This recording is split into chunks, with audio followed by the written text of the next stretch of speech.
नगर के दाऊ दयाल कॉलेज की छात्राओं ने कॉलेज के गेट पर एकत्रित होकर जमकर हंगामा कर कॉलेज प्रशासन के खिलाफ नारेबाजी की।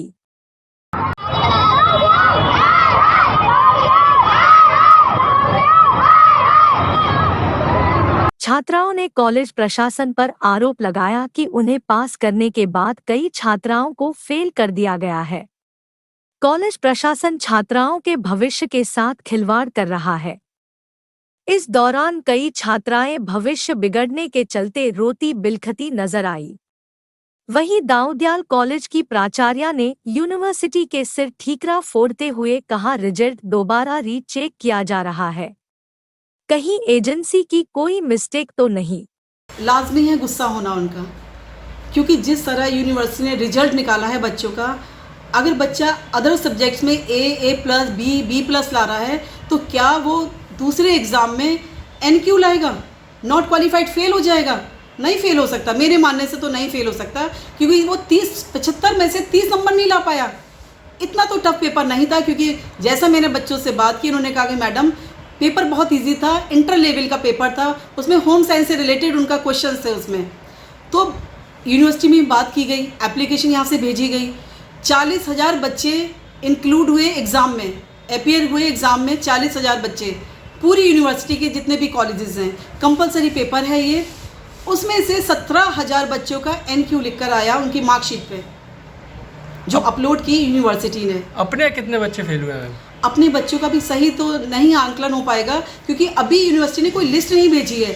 बच्चों जो डाल रहे हैं अपने रोल नंबर के हिसाब से, वो लोग अपलोड जो करी है उससे वो निकाल रहे हैं अपनी मार्कशीट, है ना। कॉलेज के पास कोई लिस्ट नहीं आई अभी। बच्चों का मैम आरोप है कि उनका पहला जो रिजल्ट आया वो पास का उनको दिखाया गया। उसमें NQ लिखा था और नीचे लिखा था पास, लेकिन जब कंप्लेन की गई यूनिवर्सिटी ने तो वो NQ एज इट इज़ लिखा हुआ है, नीचे लिख दिया फेल, क्योंकि वो सही था। जब NQ है तो आप रिजल्ट क्लियर नहीं हो सकता है, लेकिन बच्चे इस बात को समझ नहीं रहे हैं। बच्चे कह रहे हैं कि उस पर आपसे शिकायत भी की उन्होंने, मगर आप उनकी सुनने को तैयार नहीं है। नहीं, शिकायत तो की यूनिवर्सिटी में। देखिए, मेरे हाथ से रिजल्ट बनना होता तो 100% मार्क्स करके, लेकिन रिजल्ट मेरे हाथ में केवल 25 मार्क्स हैं, परसेंट मार्क्स हमारे हाथ में हैं टीचर्स के, तो उसमें से 18, 19, 20 नंबर दिए गए, क्योंकि 80% से ज़्यादा मार्क्स नहीं दे सकते, यूनिवर्सिटी का एक रूल्स है।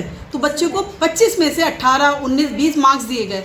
75 नंबर का मार्क्स एक्सटर्नल एग्ज़ाम था बच्चों का, इसमें से 30 नंबर लाने कंपलसरी थे, और वो बच्चे का आगे NQ लिख के आया, जो अपलोड किया यूनिवर्सिटी ने उनकी मार्कशीट जो निकल कर आई, बच्चे लेकर आए, तो उसमें NQ लिखा था। NQ means not qualified.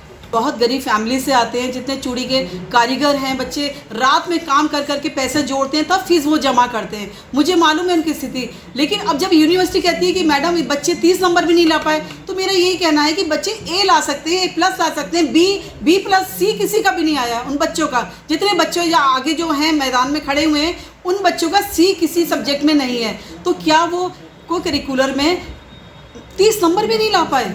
तो कहीं ना कहीं यूनिवर्सिटी की चेकिंग में गलती तो है। और बच्चों का आरोप एक और भी है मैम, कि आपने उनसे बोला, उन्होंने आपके पास शिकायत की, देखिए तो आपने उनसे बोला कि आप लड़कों से बात करती हैं इसलिए आप फेल हुई हैं। नहीं, ये बात कैसे हुई? वो बोल रही है, ऑन कैमरा बोला। जब BA फर्स्ट सेमेस्टर के जब बच्चे जब आते हैं सर, तो एक उनके संग ओरिएंटेशन किया जाता है। बच्चों को मोबाइल शासन ने दिए, बहुत अच्छी बात है पढ़ाई के लिए। देखिए, कोई भी डिजिटल चीज़ आती है तो उसमें फ़ायदा भी होता है, नुकसान भी होता है ना। तो अगर बच्चे उस चीज़ का मिसयूज, टीचर भी निकलती हैं तो बच्चे खड़े नहीं होते, सिर्फ मोबाइल पे हेलो या व्हाट्सएप कॉलिंग पे वो बात कर रहे होते हैं किसी से। तो ये कहना यही है कि बच्चे अपना कैंपस में आओ, पढ़ाई पे फोकस करिए। आप फ़ोन को नहीं करिए, आप घर से आइए, मम्मी को बता दीजिए मम्मी मैं एंटर हो गई हूँ, और कॉलेज से जाएँ तो बता दीजिए मैं कॉलेज से निकल रही हूँ। फ़ोन का कॉलेज में यही यूज़ होना चाहिए।